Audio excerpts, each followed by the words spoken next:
Muy bien. Vamos a continuar la serie de íntima comunión.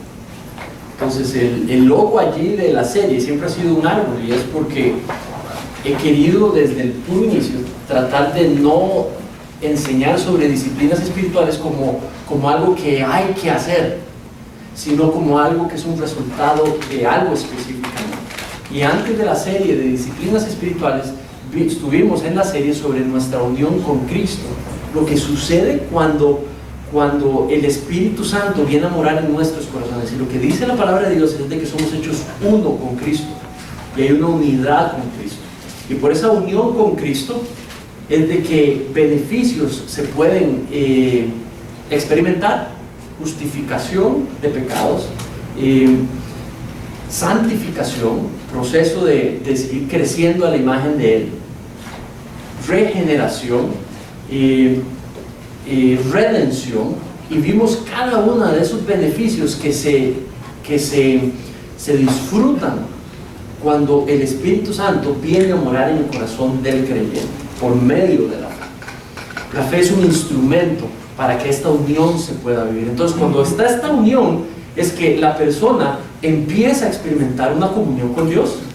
Y entonces esta es la serie de íntima comunión. Producto de esa unión con Cristo es que nosotros empezamos a darnos cuenta que tenemos comunicación con Dios, y que hay disciplinas que podemos practicar que lo que hacen más bien es que uno experimenta por medio de ellos esa comunicación, relación que tenemos con Dios. Una vez expiados los pecados, no hay tropiezo, no hay nada que esté entre nosotros y Dios para tener una relación hija sumamente íntima, una relación de hija, una relación íntima con su padre, o una relación de hijo, una relación íntima con su padre, porque los pecados han sido, lo que la culpa ha sido expiado, y por ende podemos tener una íntima, constante interacción con el Señor, producto de esa unión. Entonces hemos estudiado la oración, y hemos estudiado el tipo de oraciones, algunos tipos de oraciones que vemos en la palabra de Dios, que nos pueden enseñar sobre los beneficios y los derechos que tenemos como hijos e hijas de Dios. Una oración de lamento, o una oración de acción de gracias, o una oración de súplica. Y vimos y fuimos por los tipos de oración. También vimos la disciplina de el estudio contemplativo de la Biblia. Dios se ha dado a conocer a nosotros como Padre, y quiere que lo conozcamos, y el estudio continuo nos permite eso. También hemos visto sobre otras disciplinas como el vivir dando misericordia, el que es una disciplina espiritual, el hecho de que nosotros podamos, cuando interactuamos con las personas, poder, la misericordia que hemos recibido, poder externarla a otros, ¿verdad? He sido recibido esa misericordia de Dios y yo la externo a otros. Es toda una disciplina espiritual que genera en nosotros un recuerdo de lo que he recibido de parte del Padre y lo que debo de proyectar como persona que ama a Dios.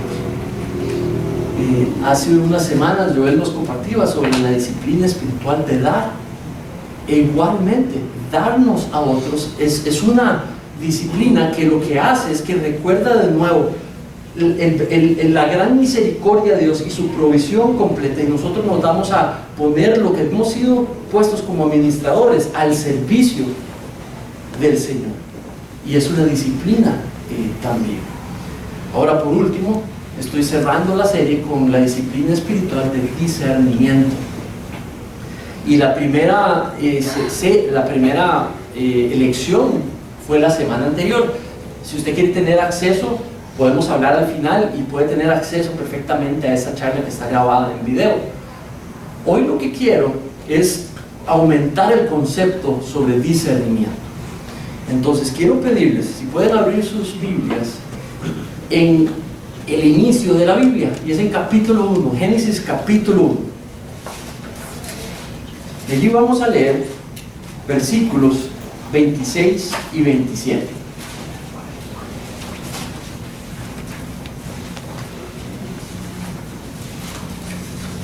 Génesis capítulo 1, versículos 26 y 27.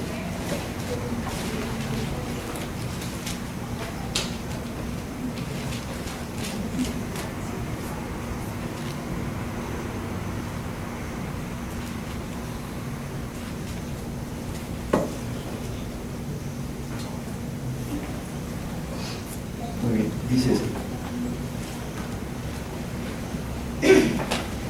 entonces dijo Dios, hagamos al hombre a nuestra imagen, conforme a nuestra semejanza, para que señoree en los peces del mar, en las aves de los cielos, en las bestias, en toda la tierra y en todo animal que se arrastra sobre la tierra. Y entonces creó Dios al hombre a su imagen, y a imagen de Dios lo creó varón y lo creó hembra. Estos son los dos versículos de la palabra de Dios que quiero hoy que estudiemos juntos. ¿Qué es discernimiento? Discernimiento, si lo buscamos en el diccionario, lo que dice es de que es escoger, es descubrir entre cosas que se divergen o se batallan. Discernir es la capacidad de poder encontrar aquello que es beneficioso para nosotros. Eso es lo que diría, digamos, un diccionario. ¿Qué es discernimiento espiritual? Es la capacidad de discernir entre las cosas lo que es voluntad de Dios. Y esa es la definición que he querido tratar de hacer una definición simple. Podría complicarla más, pero dejémoslo ahí y vamos a ir ampliando el concepto. Es la capacidad de discernir, de descubrir qué es voluntad de Dios. Ahora, el primer pasaje que les mostré es aquel donde es Mateo 22, y es donde Jesús le preguntan: maestro, ¿cuál es el mandamiento más importante? Y él le responde con dos. No le responde con uno, le responde con dos. Le dice: ama al Señor tu Dios con todo tu corazón, con toda tu mente y con todas tus fuerzas. Pero también hay un segundo, dice: ama, ¿cómo dice? A tu prójimo, ¿cómo? A ti mismo. Y entonces aprendimos que el discernimiento, si ahí no está en discusión que hay que obedecer los mandamientos de Dios, pero pareciera que el fariseo o el escriba y los fariseos no tenían claro la relación entre obedecer y tener un corazón devoto en amor a Dios. Y entonces lo que les dice prácticamente es: hay que obedecer, pero producto de un amor a Dios y un amor a los demás. Esa es la base de todos los mandamientos de la Biblia. Entonces, discernimiento tiene que empezar por allí. Discernimiento empieza con obedecer la palabra de Dios. Discernimiento empieza por amar a Dios con todo el corazón, con toda la mente y con todas las fuerzas, que es exactamente lo mismo que amar a los demás. Si la relación vertical está bien, la relación horizontal con los demás también. Si nosotros amamos a Dios, amamos a los demás. Y ese es el mensaje que le dio Jesús a ese hombre ese día.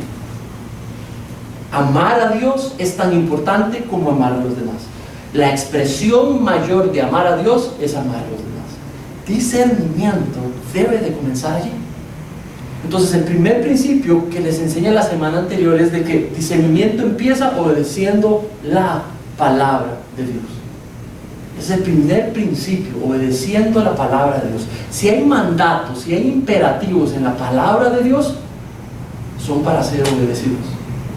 Y discernimiento no puede ser llamado a desobedecer la palabra de Dios. Eso sería usar el nombre de Dios en vano. Es que, pastor, he orado mucho. Eso es usar. Si orar mucho justifica desobedecer a Dios en uno de los imperativos que tiene en su palabra, eso es usar el nombre de Dios en vano. Porque Dios no está allí. Dios está en la obediencia de lo que demanda en su palabra. Ahora, hoy lo que quiero es que veamos qué pasa cuando esto que tengo que discernir, no hay un mandato fijo en la Biblia, donde no hay algo que me esté diciendo sí o no toca ese tema. ¿Cómo hago? Y ese es el tema que quiero tocar hoy. Esa es la guía que creo que nos puede dar este pasaje hoy. Vamos a orar. Padre, ponemos en tus manos este ratito, Señor. Te queremos pedir que puedas permitirnos entender lo que quisiste mostrar y enseñar en estos dos versículos y qué tiene que ver con discernir. Padre, te pido me guíes, te pido les guíes a ellos y a ellas para que juntos, Señor, podamos explorar tu palabra y seamos edificados por medio de ella. En el nombre de tu precioso Hijo Jesús, pedimos esto. Amén. Entonces, cuando estamos allí y vemos ese pasaje, quiero porfa que usted se quede con su texto allí en la Biblia. Yo voy a ponerlo aquí, pero no como para distraerlo de su estudio de su Biblia, sino para yo poder referenciar algunas cosas que el pasaje dice. Entonces dice: dijo Dios, hagamos al hombre a nuestra imagen. Ahora dice entonces, no sé en tu versión cómo dice, pero en la mía, que es la que había que escoger una, y no hay problema que tengamos distintas, en la mía dice entonces. Cuando la palabra entonces diga, váyase para atrás, porque hay algo que ha dicho y luego hace entonces. Entonces es conclusión, es propósito. Algo aparte, perdón, no es propósito, es conclusión. Entonces, ¿conclusión de qué? ¿Conclusión de qué? Los primeros versículos. Él lo ha creado todo. Ha creado el envase donde va a depositar su más preciosa creación, el ser humano, hombre y mujer. Crea el envase donde va a coexistir hombre y mujer, viviendo para la gloria de Dios, y crea mares y ordena todo. Dice que crea árboles y crea zacate y lo crea absolutamente todo. Pone animales. Y justamente que lo ha creado todo, crea la luz, crea los mares, las tierras, las montañas. Después de haberlo creado, entonces dice, entonces. Y eso es una palabra de que estamos enfrente de una creación distinta a las demás. Distintas a las demás. Es la única creación que Él anticipa decir algo antes de crearlo. En el caso anterior, en los primeros versículos, lo que dice es que y Dios vio e hizo la luz. Vio que era necesaria la luz e hizo la luz. No la anticipa. Pero en este caso es la única criatura, la única especie, por llamarlo así, que Dios crea con una anticipación. Entonces dice, entonces dijo Dios. Dijo Dios, ¿es plural o singular? Singular. Entonces dijo Dios, y viene, hagamos al hombre. ¿Hagamos es plural o singular? Plural. Entonces, Dios, unidad, dijo, hagamos en plural. Yo creo que eso posiblemente está hablando de que la divinidad que está detrás de la creación del ser humano es plural. No me dice más, pero eso es lo que posiblemente está pasando. Dios, una sola persona, pero también plural. Y eso lo hemos visto en otros lugares donde le llamamos la Trinidad. Y si bien no está diciendo que es la Trinidad la que lo está creando, es una inferencia que yo me siento en paz poder hacer. Está diciendo, nosotros hagamos al hombre. Luego dice, hagámoslo a nuestra imagen. Y de nuevo nuestra, plural. Dios, una sola persona, el consejo celestial, Padre, Hijo, Espíritu Santo, creando esta criatura que va a nacer específicamente. Dice, a nuestra imagen. Imagen, la palabra es, vamos a ver, si yo voy a crear una imagen aquí con mis manos de barro, necesito un modelo. Y digamos que ya está el modelo, digamos que está uno de ustedes ahí y yo empiezo a modelar, empiezo a ver el modelo y creo la imagen basado en lo que estoy viendo del modelo. ¿Tiene sentido? Entonces, Dios es la imagen y nosotros fuimos moldeados a su imagen. Ahora, eso lo que quiere decir es, dice algo que sí y algo que no. Ahora, ¿qué es lo que sí? De que hay una relación entre esta criatura, la humanidad, y el modelo. Genera una que no tiene ninguna otra criatura. Solamente esta criatura está siendo moldeada y creada a la imagen de Dios. ¿Tiene sentido? Pero vea la segunda palabrita, dice, conforme a nuestra semejanza. Entonces es creado a la imagen, pero no son iguales. ¿Tiene sentido? Porque dice a nuestra semejanza.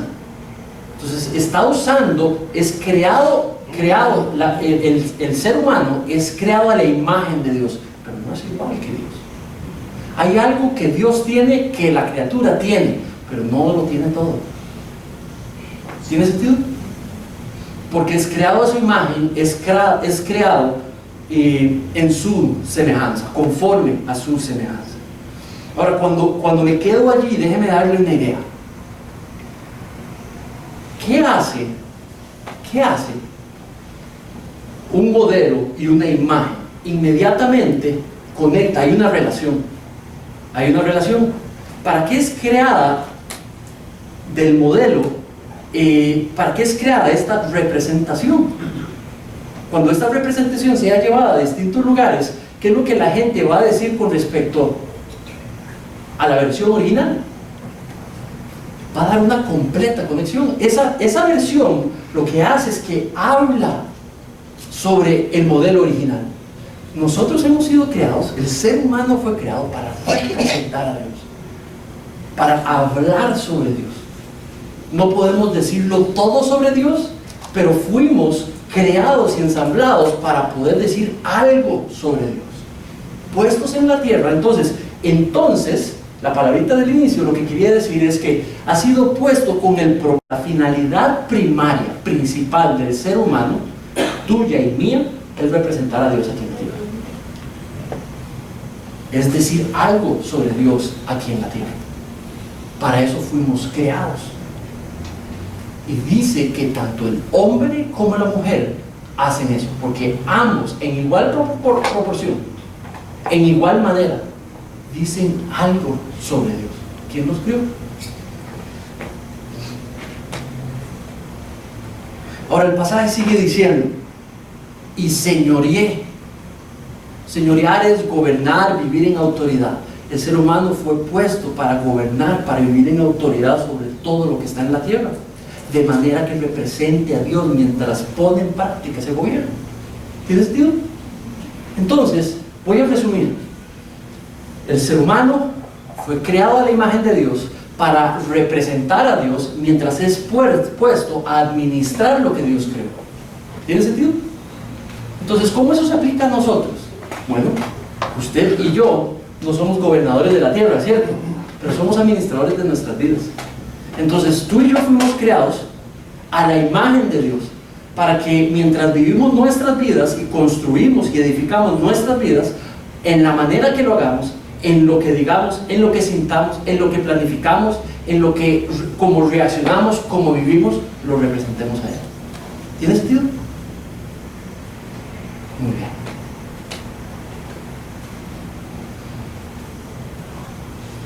Ahora hay un problema. El problema es este. Todos se desviaron. El pecado entró al mundo, entró por una primera pareja y cayeron en pecado. Y después de allí empezaron a procrear pecadorcitos. Y la humanidad no se conoce como otra cosa que un montón de pecadores. Y pecadores dieron a luz a más pecadores. Y somos un montón durante siglos, durante miles de años. Una característica del ser humano es que es un pecador. En esencia, en naturaleza y en acción. Cada persona, lo reconozca o no, se da cuenta desde niño cómo empieza a palpar el pecado y lo empieza a practicar. Y dice la Biblia que, como explica, es que el pecado llega y domina el ser y se vuelve su Señor. Y Pablo lo explicó en Romanos de esta manera: todos se han desviado, a una se hicieron inútiles. No hay quien haga lo bueno, no hay ni siquiera uno. Y entonces la palabra de Dios explica cómo el ser humano frente a Dios, el pecado separó al ser humano de Dios.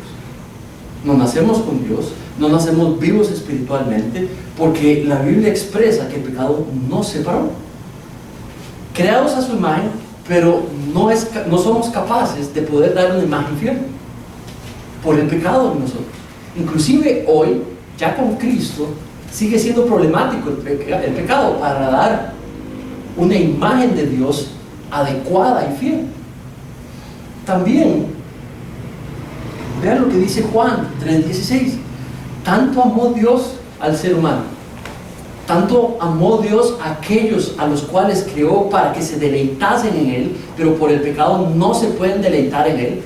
Tanto amó a los que creó a su imagen para reflejar su imagen, pero no lo pueden hacer por el pecado, que entonces envió a su Hijo para que todo aquel que crea en Él se salve. Juan 3:16. Y tenga vida eterna. Vean lo que dice Colosenses 1:15.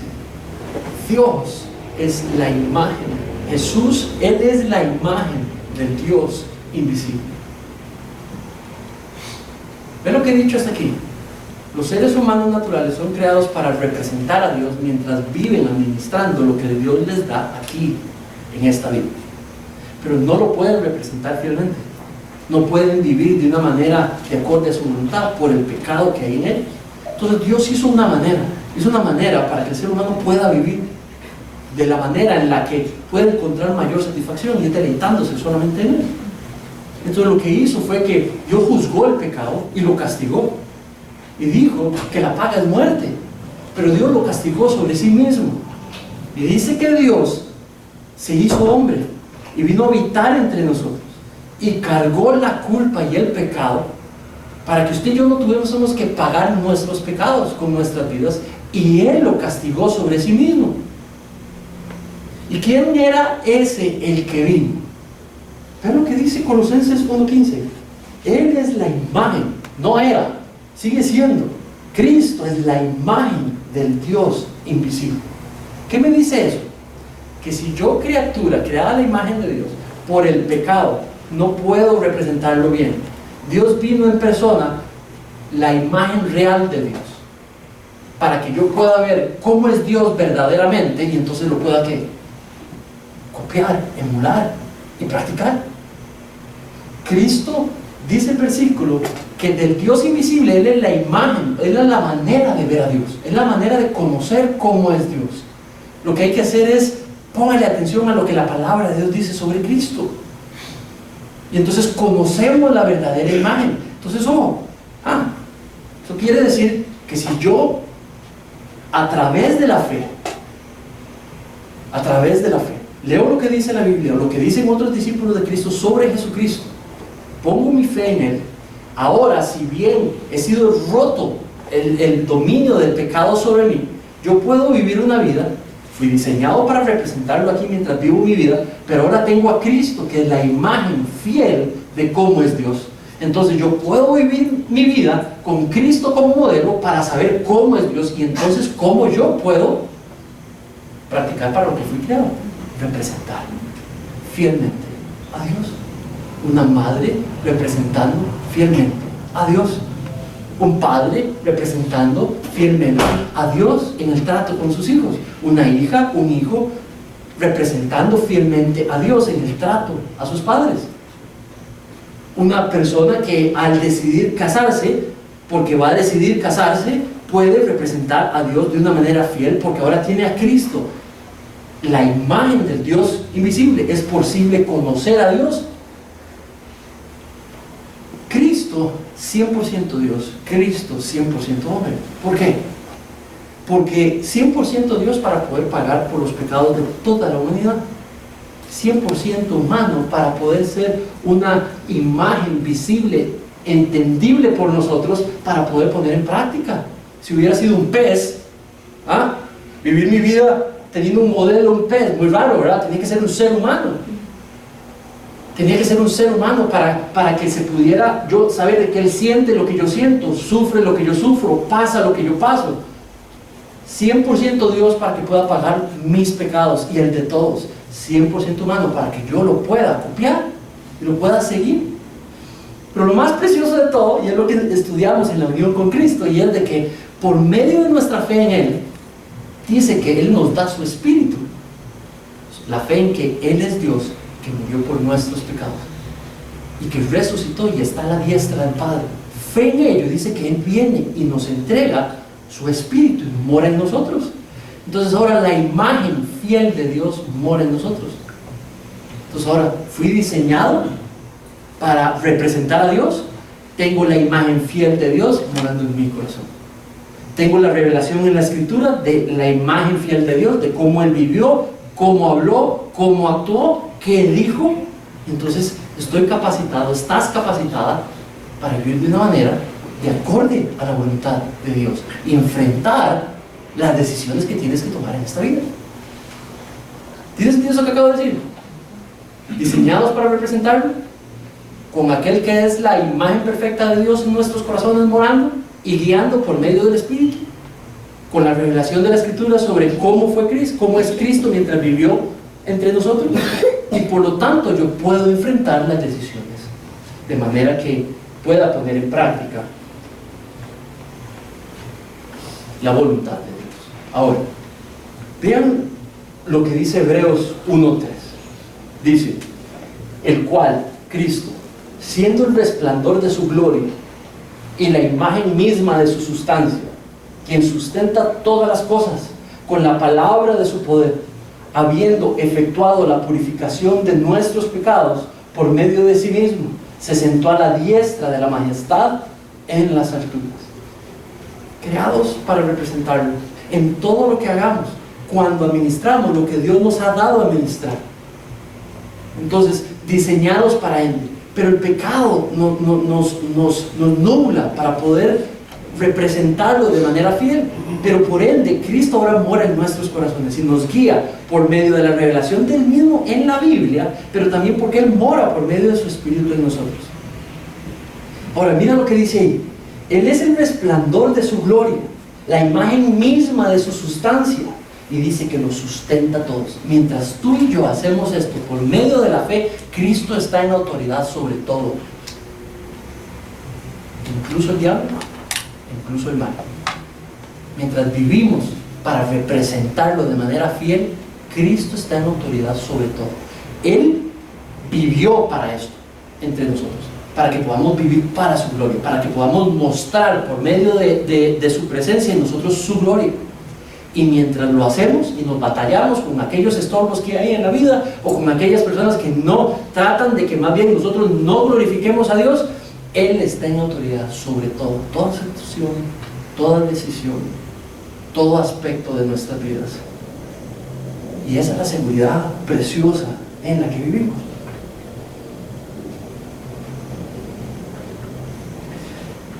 Ya voy llegando, téngame paciencia. Dice Romanos 8:29: porque a los que antes conoció, también los predestinó para que fuesen hechos conformes a la imagen de su Hijo, para que Él sea el primogénito entre muchos hermanos. Mientras tú y yo vivimos esta vida y administramos esta vida, lo que hace el Señor es ir conformándonos. Eso es lo que el pasaje está diciendo. Ese es el proceso de santificación. Mientras nosotros nos relacionamos con Dios, Él ha determinado el que nosotros vayamos siendo conformados a la imagen de su Hijo. Entonces ya no solamente es una cuestión de que lo tengo revelado en la Biblia, de que Él mora en nosotros, pero el propósito de Dios es ir haciendo a Daniel, a Rebeca, a Jeffrey, a Megan, ir conformando. Esta es la idea de alfarero barro. Esta es la imagen de Dios, ir tomando a Megan e ir moldeándola, y la va formando. Toma a David y lo va formando, toma a don Víctor y lo va moldeando. Y dice que el propósito de Dios, lo que Él se ha determinado desde antes de que todo fuera creado, es ir moldándonos hacia esa imagen, para que podamos dar ¿qué? Un reflejo fiel, un reflejo precioso de lo que es luz, de lo que es amor, de lo que es paciencia, de lo que es perdón, de lo que es misericordia. Es interesante porque quiere decir de que nosotros no somos tan determinantes. Dios se ha determinado a hacer algo por medio de nosotros. No todo depende de nosotros. Vean 2 Corintios. Por tanto, nosotros todos, mirando a cara descubierta como en un espejo la gloria de Dios, somos transformados de gloria en gloria en la misma imagen. Es parecido el concepto. Dios se ha determinado utilizarlo todo para irnos conformando a su imagen, diseñados para revelarlo, para reflejarlo, para representarlo. Y Dios se ha determinado yendo cambiándonos, usándolo todo para que podamos reflejar su imagen.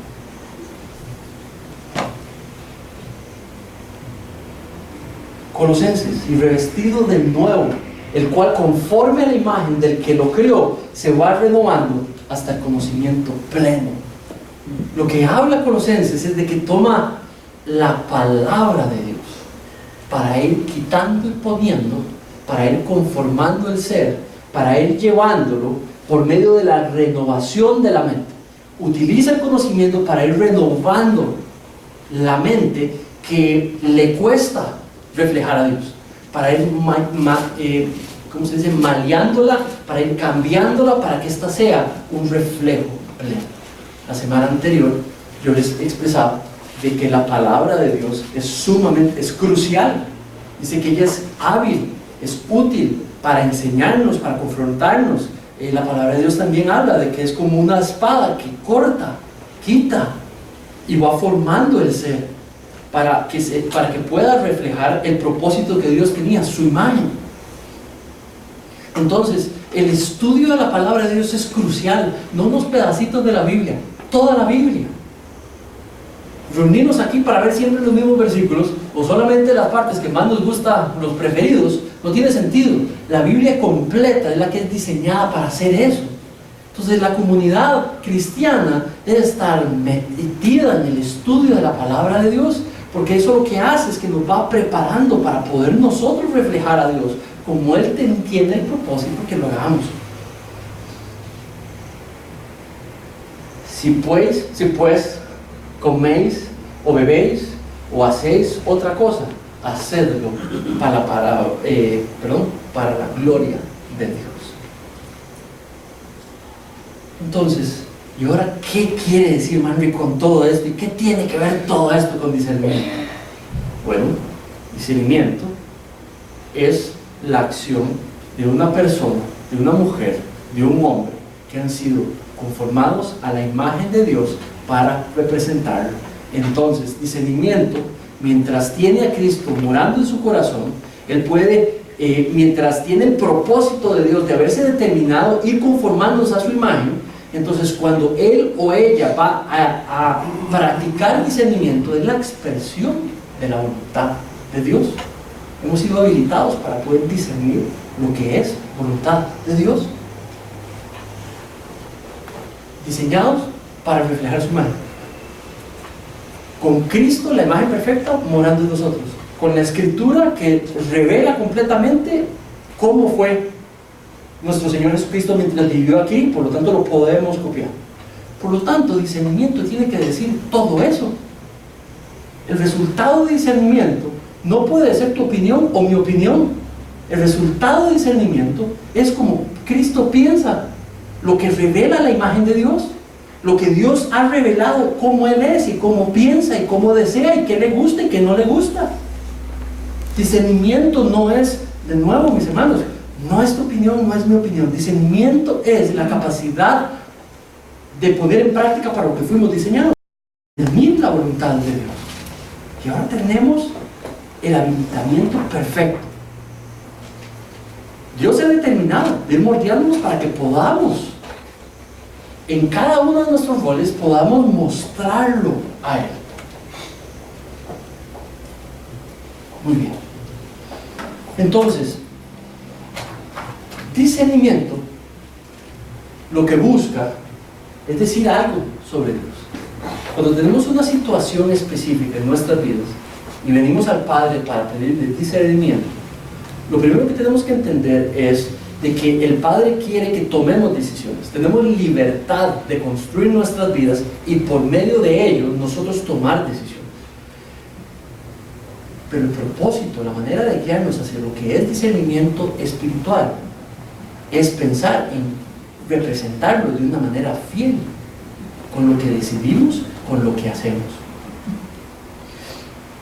La manera en que tratamos a los demás, la manera en la que nos vemos a nosotros mismos, la manera en la que dictamos nuestras relaciones y las decisiones que tomamos en nuestras relaciones, las nuevas metas de vida que vamos enfrentando, las distintas decisiones que vamos tomando, laborales, profesionales,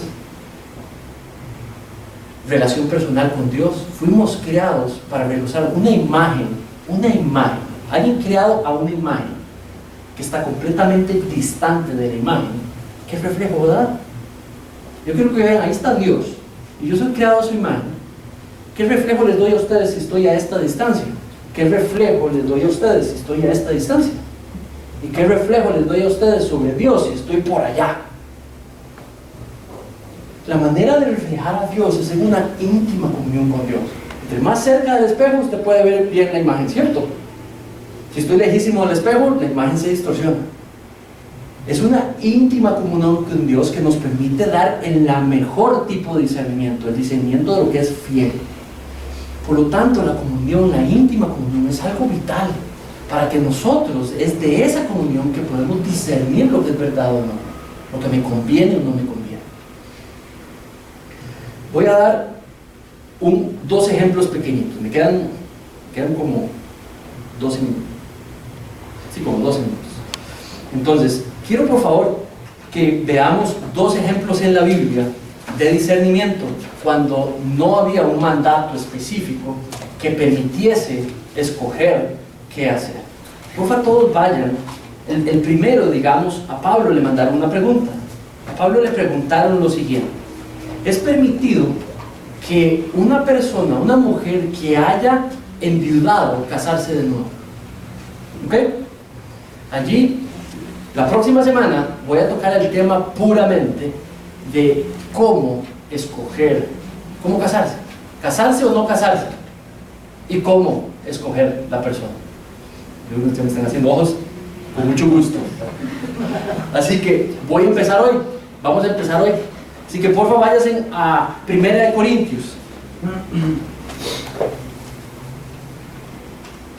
Y en 1 Corintios, allí por favor busque 7.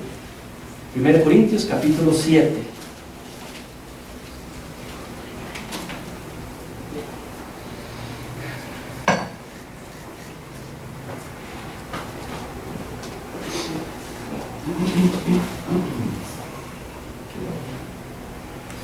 En capítulo 7 vamos a leer 39 al 40.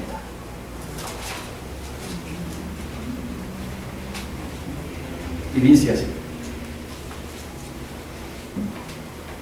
la mujer casada está ligada por la ley mientras su marido vive, pero si su marido muriere, libre es para casarse con quien quiera, con tal que sea en el Señor. Pero a mi juicio, más dichosa será si se quedase así, y pienso que también yo tengo el Espíritu de Dios. Entonces la pregunta, la situación que la persona que o las personas que mandaron en Corintios esta pregunta, Pablo lo que hace con la carta es responder preguntas que se le habían hecho. Entonces, ¿cuál es la pregunta si dijo eso? Acabo de enviudar, ¿puedo casarme? Posiblemente esa es la pregunta. Ahora, también allí hay otras preguntas. ¿Quedarse soltero no es más santo? ¿No es mejor quedarse soltero? ¿Verdad? Y entonces hay muchísimas preguntas alrededor. Entonces, cuando usted y yo tenemos que enfrentar, bueno, yo ya lo enfrenté, pero el tema de que si me quedo soltero, no me quedo soltero, no me voy a quedar soltero, entonces, ¿cómo me caso? Entonces, discernimiento sería, ¿cuál sería la decisión que represente más fielmente a Dios? ¿Ok? Entonces, me voy al pasaje y lo que hago es empiezo a descubrir los detalles. La mujer casada está ligada por la ley mientras su marido vive. ¿Qué es lo que decía la ley? Hombre y mujer dejará padre y madre. Lo que decía la ley es que dejará padre y madre ambos y se unirán en una sola carne. ¿Tiene sentido? Pero entonces ambos son una sola carne. El matrimonio cristiano, y ahora no estoy hablando de todo matrimonio, el cristiano lo que hace es que refleja la unión, entre la relación que hay entre la iglesia, Dios y su amada iglesia. No importa qué haga la iglesia, Cristo no se va a separar de su iglesia, ni va a echar para atrás lo que ya hizo por ella. El amor de Cristo por su iglesia no depende de la actitud hoy de la iglesia, ni del comportamiento de la iglesia. ¿verdad? Entonces esa unión es importantísima que esté unida, porque refleja el matrimonio cristiano, refleja la unión y la relación entre Cristo y la iglesia. La iglesia vive sometida y vive en respeto a Cristo como su cabeza. Entonces la iglesia expresa abiertamente que ama a Cristo por el amor que ha recibido, la salvación que ha recibido. Entonces esa unión de evangelio, de Cristo, iglesia, no es separable. Dios trae el matrimonio para reflejar eso. Por eso la ley explicaba de que Dios detesta el divorcio. Porque ¿qué es lo que hace? Que da una división de algo que no está sucediendo en verdad, y es que la iglesia y Cristo siguen unidos, una sola unión. Entonces por eso es de que el matrimonio es algo precioso. Es algo precioso porque en nuestra humanidad, aunque yo soy un pecador y Rebeca es una pecadora, al habernos unido en una sola unión, tenemos el honor de ver esa unión de Cristo y la iglesia practicándose en nuestro matrimonio. Dios lo diseñó en la imperfección de los dos, el poder mostrar liderazgo, respeto, amor sacrificial, los dos llevando los dos roles. Y ahí vamos, en batalla, tratando de hacerlo de una manera buena. Es un privilegio.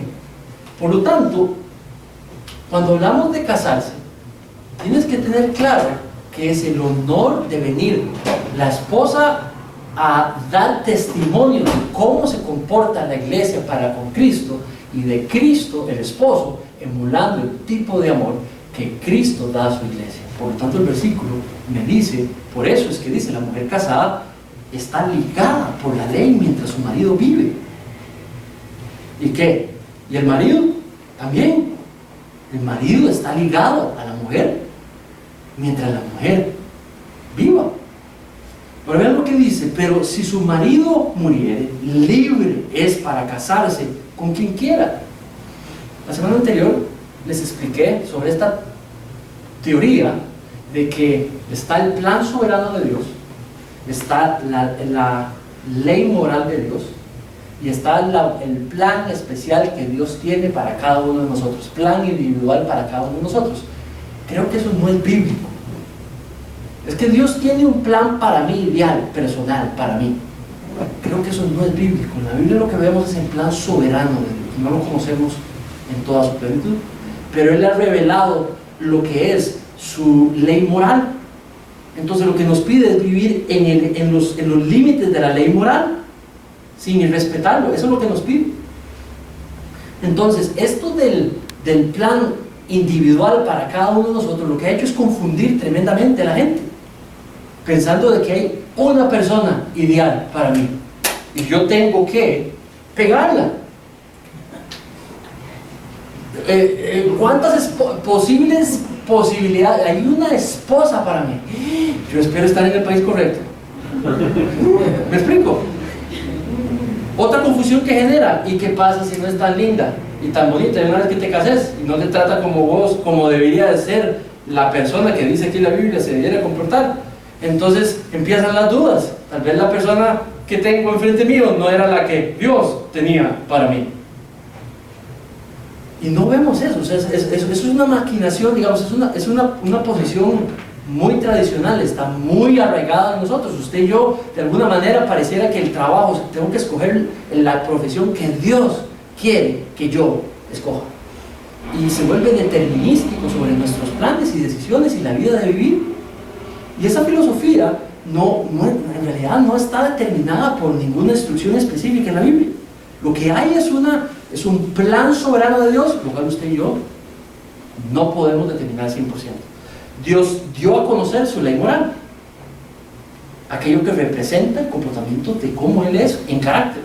Y lo que tú y yo tenemos es salir a construir nuestras vidas de manera que respete la revelación de la ley moral de Dios. Así que yo aquí los estoy lanzando. Usted no se tiene que esperar. O sea, vamos a ver lo que estoy queriendo decir, para decirlo con cuidado. En cuanto al matrimonio, Dios nos ha dado libertad a escoger. Nos ha dado libertad a escoger no casarnos. Pablo no lo pone como algo terrible quedarse soltero. Lo pone como un estado que hay que disfrutar Y no hay que tratar de deshacernos de ese estado. Más bien, cuando estén los solteros, vean lo que él dice. Más bien, yo te aconsejo, te quedes en el estado en el que estás. Y si fuéramos a otros pasajes, Pablo lo que está diciendo es que la soltería, el estado de la soltería, es un estado precioso, en el cual se le puede honrar a Dios, inclusive se le puede servir a Dios mejor. Eso es lo que dice. Dice que soltero se le puede servir mejor a Dios. Entonces es una decisión personal. Es una decisión personal. Dios nos da la libertad de escoger el celibato para caminar. Si vamos a quedarnos solteros, si Dios en un espacio del tiempo nos quiere solteros, tenemos que caminar en santidad, ¿verdad? Pero de nuevo, no es un estado para deshacernos, no es un estado para sentirme avergonzado. No debiésemos de tratar a los solteros, nosotros los casados, tratar a los solteros como hay algo que tiene malo, porque para Pablo no tiene nada de malo. Es un estado precioso en el cual se tiene que disfrutar. Discernimiento es disfrutarlo, no tratar de deshacerse de ese estado. Dejar que Dios traiga en su tiempo, en su momento, y si esa es su voluntad y su plan, traiga a la persona y traiga a las personas. Ahora, sí, nosotros tenemos que tomar una decisión. No nos vamos a quedar ahí y nos van a casar, ¿verdad? No funciona así. Nosotros también podemos tener la iniciativa de salir a escoger pareja, ¿verdad? Pero hay que hacerlo de manera que lo representemos, ¿qué? Fielmente. Muy bien, voy a llegar hasta aquí. Otra cosa que dice, no puedo llegar hasta aquí. Ve lo que dice el pasaje. Es libre para casarse con quien quiera, con tal que sea en el Señor.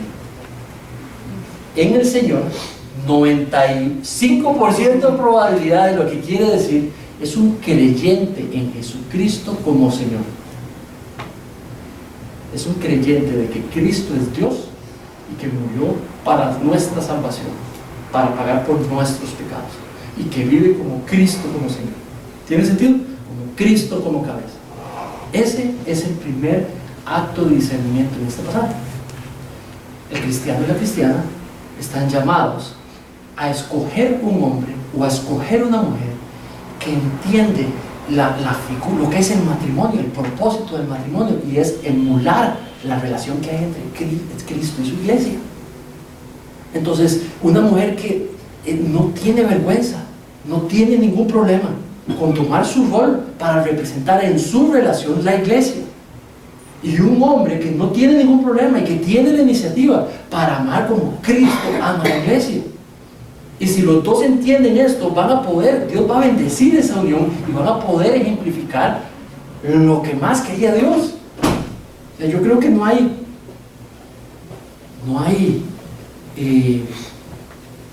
muchas mujeres que se quejarían ser lideradas por alguien que ama como Cristo ama. El problema ha sido el testimonio de nuestra práctica como roles como hombres, esposos, perdón. Y al mismo tiempo creo que habría muchísimas mujeres que les gustaría ser lideradas si tuvieran alguien que va a liderar bien y que se comprometa a liderar bien, como también habría muchísimos esposos que no tendrían ningún problema con liderar si fuesen respetados o respetadas por sus esposos, respetados por sus esposas, y que sus esposas confiaran en su liderazgo. Esa es una figura preciosa. Entonces, soltero o soltera, ¿verdad? No te deshagas. Discernimiento no es deshacerte de tu estado, es no dejar que alguien más te diga que estás en un estado al cual tienes que deshacerte o que tienes algo malo porque todavía estás soltero. Cero. Es un estado precioso. Eso es discernimiento, porque es lo que revela la palabra de Dios, es lo que revela el carácter de Dios. Ahora, si es la voluntad de Dios que te cases o no, yo diría valora cuáles son las cosas. Si vamos a estar en santidad, Dios lo que nos llama es a caminar en santidad. Si no estamos pudiendo hacer eso o vislumbramos que eso no va a poder ser posible, es una de las razones. Dos, si quieres servir al Señor de una manera, con una ayuda idónea, ya sea hombre o mujer, una manera de servir al Señor también es con una ayuda idónea. Si está proyectado tener hijos dentro de tus posibles decisiones o quisieras también hacer eso, eso es otra justificación. ¿Quieres honrar a Dios con todo tu ser al lado de otra persona? No es un deseo que sea malo, porque eso es lo que está motivando casar. Entonces toma la decisión, ve, pero no te deshagas de tu estado. Permite que Dios vaya trayendo las etapas, y si las quiere traer, y vive para su gloria, deleitándote no en el sueño, que se cumpla tu sueño, pero deleitándote solamente en Él. Amén. Y si has de escoger, escoge a un hombre cristiano maduro. Y si has de escoger, escoge a una mujer cristiana madura, que saben cuál es el propósito del matrimonio. ¿Sí? La próxima semana voy a encargarme de explicar ese pasaje. Todo me es lícito, pero no todo conviene. Todo me es lícito, pero no todo edifica. Ninguno busque su propio bien, sino el del otro. Y vamos a ver qué tiene que ver con discernimiento.